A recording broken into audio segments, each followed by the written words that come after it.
Bincang santai, santai dong.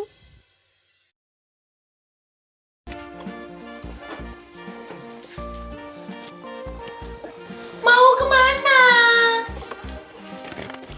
Mau cari inspirasi.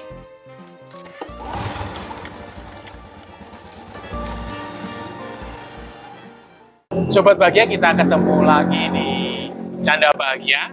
Karena dengan bercanda, kita pasti akan bahagia. Bercanda harus pada tempatnya. Bincang santai. Santai dong. Itu lagi. Oke, Sekarang oke. jadi anu ya. Wow. Biasanya yang briefing ya. Oh, biasa di balik layar ya. di balik kamera. Di balik, oh iya, di balik kamera. Sekarang ada di sini. Betul. Kita mau ngomong tentang pahlawan. Pahlawan. 10 November. Tapi sebelumnya pakai ini. Oh, kamu sekarang anu ya? Kok kamu? Wiwit anu ya? Gimana Om? Om kan? Kita tua banget. Maaf. Putri Wirausaha Kreatif Putri Wirausaha Indonesia Kreatif Indonesia, betul. tahun 2023. 2023. Puji Tuhan, jadi tahun ini Wiwit, saya biasa dipanggil Christine, Oh, Christine. Kalau di sana? Mas, ya, Oh, biasa iya. dipanggil Christine. Itu mengikuti pageant yang diselenggarakan oleh Eljon, itu puji Tuhan dapat title Putri Wirausaha Kreatif. Oh, kalau saya juga biasanya kalau malam juga Yuni. Boleh. Halo, Tante. Kalau siang Pranowo, Oh, kalau malam iya. Yuni. Waduh. Enggak. Ini kita ngomong tentang itu tadi prestasimu ya, Iya, sebagai puji duta-duta Tuhan. gitu ya. Ini Duta Putri Lawu 2020 ya, 2020. Duta Wisata Kabupaten Karanganyar. Ceritanya itu gabut sih, Om. Oh, Nggak, gabut. bercanda ya Sobat Suci. Iseng berhadiah gitu. Bercanda. Ini serius nih, susah nih dapetnya. Terakhir ini ya? Terakhir ini, ya, 2023. Ini waktu pandemi ya? Waktu pandemi. Kita mau ngobrolin tentang pahlawan. Pahlawan, oke. Menurut generasi Z, mau mewakili generasi Z. Oke, boleh. Gen Z, ngomongin Gen Z apa ya? Gen Z. Oke, Gen Z. Aku terlalu Jawa banget ya. Gen Z. Orang apa? Gen Z. Nggak Gen apa-apa. Z. Nggak apa-apa. Kita kan orang Jawa. Nggak masalah ya. Nggak masalah. Jadi, memandang pahlawan, kita memperingati Hari Pahlawan 10 November Oke. ya. Ini memahami tentang pahlawan ini menurut kamu yang menurut Wiwit yang mewakili Gen Z ini Gen Z, oke. seperti apa sih dengan menghadapi permasalahan bangsa kita yang seperti ini? Mungkin yang pertama yang menurut saya jadi formal banget ya. Pokoknya yang menurut anak-anak muda zaman sekarang itu pahlawan itu mungkin lebih ke sosok ya, lebih ke kalau dulu kan kayak kita melihat pahlawan sebagai orang yang dia punya perjuangan kayak gitu. Nah, mungkin kalau sekarang itu lebih ke sosok orang yang punya citranya sendiri gitu. Misalkan kayak kita ngomongin Pak Jokowi, nah dia sosok orang yang membangun di sana di sini. Nah, itu kan jadi sosok nih. Jadi banyak Gen Z yang mengidolakan beliau gitu. Itu juga salah satu contohnya. Jadi menurut saya untuk Gen Z sekarang mungkin lebih melihat apa sih yang bisa dia lakukan untuk orang-orang gitu. Apa sih value dia gitu. Mungkin lebih ke situ sih kalau Gen Z sekarang melihat pahlawan ya. Dengan melihat permasalahan yang berkembang sekarang ini, apalagi sudah jadi pemilih ya? Oh, udah. Jadi besok tahun depan. Baru pertama lupa. kali, udah. Presiden udah kedua ini berarti. Oh, kedua. Ya, termasuk Gen Z awal. Gen Z awal. Betul. Gen Z awal. Ya, melihat permasalahan bangsa yang seperti ini dibutuhkan sikap kepahlawanan seperti apa sih? Gitu. Oke. Dengan ini ya, persoalan bangsa tentang radikalisme dan sebagainya. Setiap kali mau pemilu kan kadang-kadang Apa tuh? betul, agak-agak suasana agak panas gini-gini agak, ya, iya, sikap-sikap ini kan bisa diambil bukan sok jadi pahlawan, tapi sikap-sikap Sikap. seperti apa yang dibutuhkan gitu. Yang menurut Gen Z ya. Ya. Yang menurut Gen Z mungkin kalau pahlawan itu dia yang tenang gitu loh. Maksudnya setiap ada masalah, setiap ada hal-hal yang sebenarnya kan sedang memanas atau apapun itu, pasti kan banyak sana sini tuh banyak sekali apa ya omongan-omongan atau seperti apa yang sebenarnya itu tidak benar. Hoax. Yang tidak tahu keasliannya seperti apa. Nah, mungkin kalau menurut Gen Z sih lebih ketenang dan bagaimana menyikapinya tuh dengan defense-nya, bahasanya apa ya Om? Defense-nya itu dengan hal-hal yang fakta gitu. Nah, itu jadi mungkin kan banyak ya seperti hal-hal yang akan tersebar nanti kan pasti banyak sekali. Nah, itu mungkin kalau misalkan pahlawan tuh ya gimana caranya dia membuktikan bahwa dirinya itu memang pantas gitu, kayak enggak bukan dia yang menyebut dirinya pahlawan tapi memang orang-orang yang menganggap dia itu pahlawan gitu, kayak ya apa yang dari cara dia mengomentari sesuatu, bukan mengomentari ya, cara dia ya menghadapi sesuatu yang sebenarnya itu tuh krusial tapi dia tuh dengan sikapnya yang pembawaannya yang bisa dipercaya gitu mungkin ya, sikap yang tenang dan bisa dipercaya dan bisa dipertanggungjawabkan. Kalau dipertanggungjawabkan kan masih kalau udah ini kan kalau dia udah menjabat, mungkin kalau dia menjabat. Kalau yang bisa dilihat sekarang kan mungkin yang itu bagaimana dia menyikapinya. Mikirin bangsa apa enggak loh Gen Z itu? Pertanyaanku bodoh banget. Harus aku tanya karena aku generasi Gen X ya. Gen X, kemudian ada Gen milenial, ada Gen Z, kan ada satu itu kesannya kayak main banget ya Gen Z. Enggak, itu pandangan mungkin nggak semua memandang seperti aku sih gitu. Tapi kebanyakan ya. karena mungkin karena dengan kelebihan Gen Z yang begitu multitasking, kemudian mau macam-macam kreativitas dan sebagainya. Sebenarnya kalian ini mikirin bangsa apa enggak sih gitu loh. Oke. Mungkin lebih ke kita mikirin tapi dengan cara yang santai. Dengan caranya sendiri. Caranya sendiri gitu. Jadi kalau dulu kan kita melihat generasi bapak ibu kita. Itu bapak kan ibumu ya, Gen X ya. Seusia aku ya. Aku nggak bilang.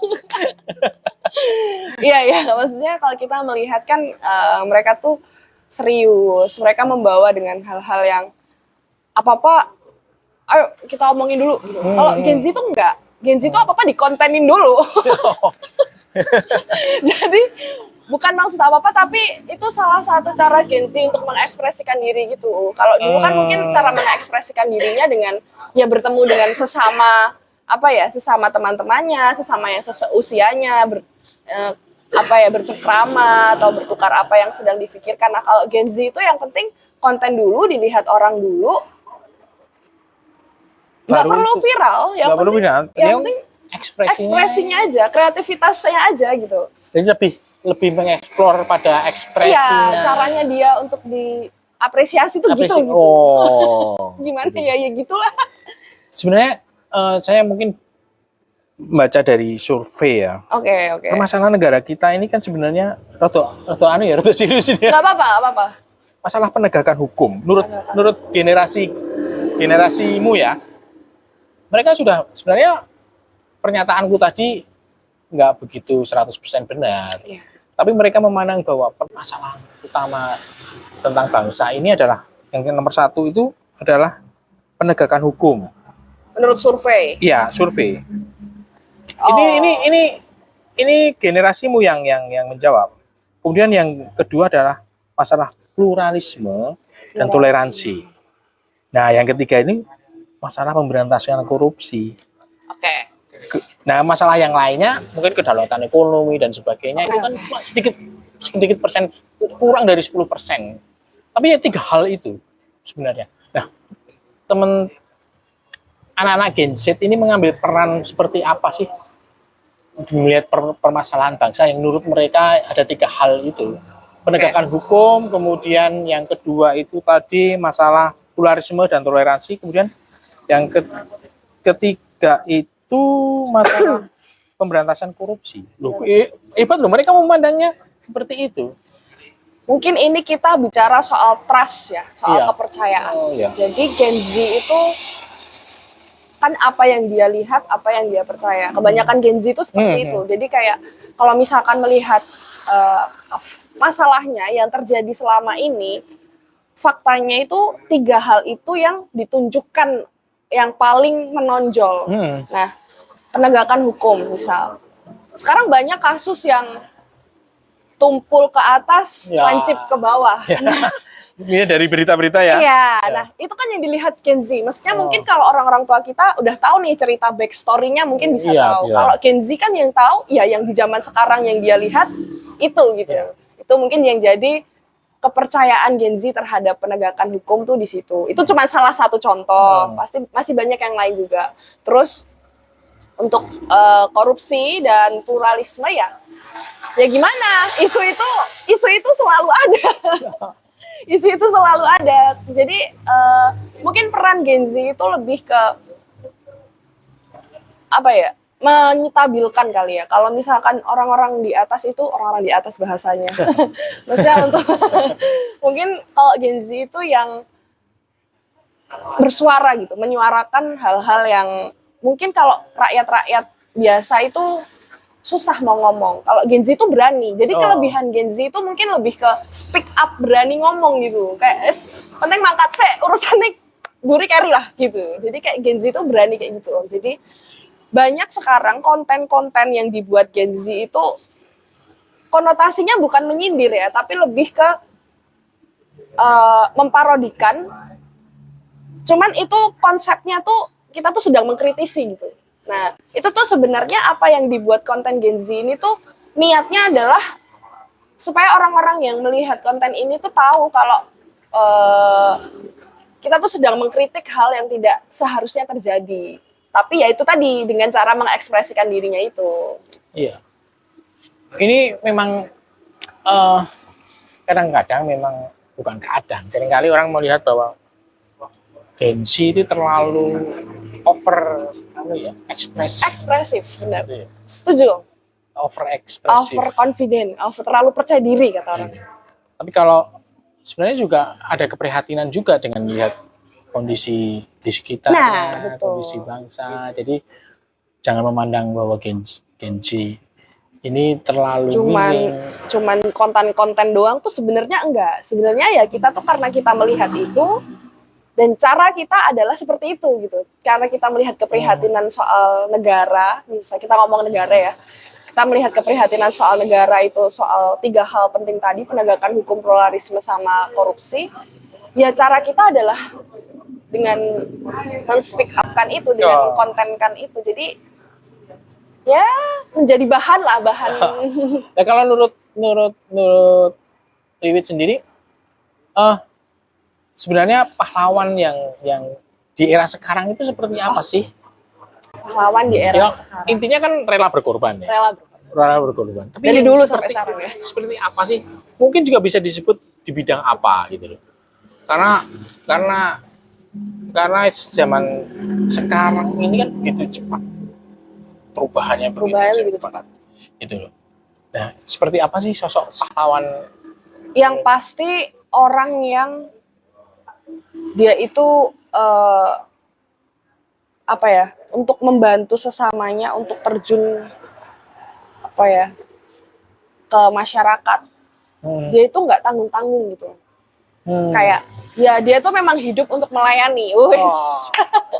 Dari Gitu. hal yang sebenarnya hal yang kecil untuk masyarakat sekitarnya, Iya, di sekitarnya. Karena sekarang kita tuh terlalu sering mikirin hal-hal yang terlalu gede, tapi hal yang kecil lewat. Betul. Mungkin kalau pahlawan menurut saya seperti itu. Jadi kayak dia masyarakat yang bukan masyarakat ya, di sekitarnya itu udah merasa ada beliau, ada orang ini tuh merasa aman, merasa semuanya oke, kita bisa jalan. Nah, kayak Ada juga loh yang sok jadi pahlawan. aduh. Aduh. Itu beda cerita. Butuh pride gitu. Butuh pride, butuh validasi. Ada juga. Ada. Juga. Dengan berbagai macam itu kemudian dibungkus. Iya. Gitu. Intinya itu. Ada. Ya, tapi memang yang dilihat pahlawan di era sekarang ini yang berani berkorban untuk hal yang sebenarnya kecil Iya. di sekitar kita saja. Betul, Gitu. betul. Prihatinan tentang sampah, kita ngomong sampah yang bertebaran di dunia tapi tidak melakukan apapun. nah, ada sampah di depannya, ya udah lewat aja. Kan sama aja. Maksudnya. Ya, seperti itu. Di tetangga kita ada juga loh tetangga kita yang nggak bisa makan gitu Nah. kan. Tapi kita nggak peduli dengan mereka. Tuh, padahal Gitu. setiap hari nasi dibuang-buang. Hal yang kecil lagi. Nah, saya ingat Betul. kalau kita makan itu kan kadang-kadang kita sisa. Tapi itu kan merebut hak orang, Nah, dibuang, merebut hak orang lain kan gitu. ya betul. Ini fun fact ya, Om. Ini karena saya dididik dari orang tua saya itu harus menghabiskan makanan. Jadi makanya saya lebih senang ngambil sendiri. Nah, kalau misalkan dapat nasi kotak, kalau misalkan itu sekiranya emang porsinya terlalu banyak, ya nggak saya makan. Pasti kayak gitu. Karena ya itu tadi yang benar, yang kita tuh mengambil hak orang kalau misalkan kita tidak menghabiskan makanan itu. Iya, betul. Masalah. Kalau misalkan enggak, ya mending enggak. Lompat-lompat ya pembicaraan kita. Maaf ya, terlalu. Tapi nggak apa-apa. Kita kan memperingati Hari Hari Pahlawan. pahlawan. Seperti kalau saya sekolah dulu, pahlawan itu yang perang-perang gitu. Ya, dulu. Harus menghafal. Betul. Ya, pahlawan sana. Tapi kadang juga lupa bahwa pahlawan itu tidak hanya yang memanggul senjata, membawa senjata, tapi diplomasi itu Betul. juga berperan gitu. Kemerdekaan Eranya. kita itu. Kemudian kita kan juga karena diplomasi juga. Betul. Tapi kan waktu itu memang tidak disebut-sebut orang yang berjuang lewat diplomasi gitu. Yang terlihat kan. Iya, betul. Sampai Tergantung siapa sih yang Aduh. kepentingannya untuk apa. Aduh.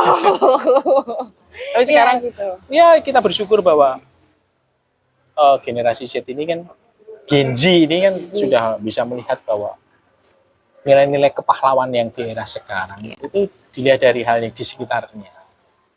Nggak perlu mulu-mulu. Nah, ya nggak perlu mulu, yang penting jelas, yang penting oke. Orang tua kita juga pahlawan. Nah, kenapa tuh? Ya, mereka berjuang untuk kita kan gitu. Ya, mendidik, merawat dari kecil. Iya, pahlawan itu. Ya, banyak pahlawan, cuman ya itu. Kita tuh kadang tidak menyadari aja. Gitu. Iya. Terima kasih, Wit. Sama-sama. Waktunya ya. Ini Janjiannya tadi kan sudah ada jam sekian, tapi karena kesibukannya. Wit. aduh, maaf sekali. Tapi oke. Karena sekarang sudah masuk ke Puji Tuhan sudah Ya, ada kesibukan. sampai malam-malam ya. Ya. Gitu. Terima kasih atas waktunya. Siap. Sobat Bahagia, itu tadi kita bincang tentang pahlawan menurut Wiwit yang ya paling tidak pandang pribadi Wiwit sebagai Gen Z ya. Gen Z, betul. Ya, terima kasih Wiwit sekali lagi. Begitulah Sobat Bahagia, kita bincang-bincang tentang pahlawan dari Wiwit. Iya. Terima kasih ya. Ya, sama-sama. Sampai ketemu lagi Sobat Bahagia.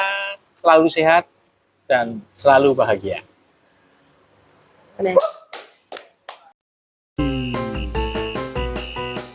Bincang santai, santai dong.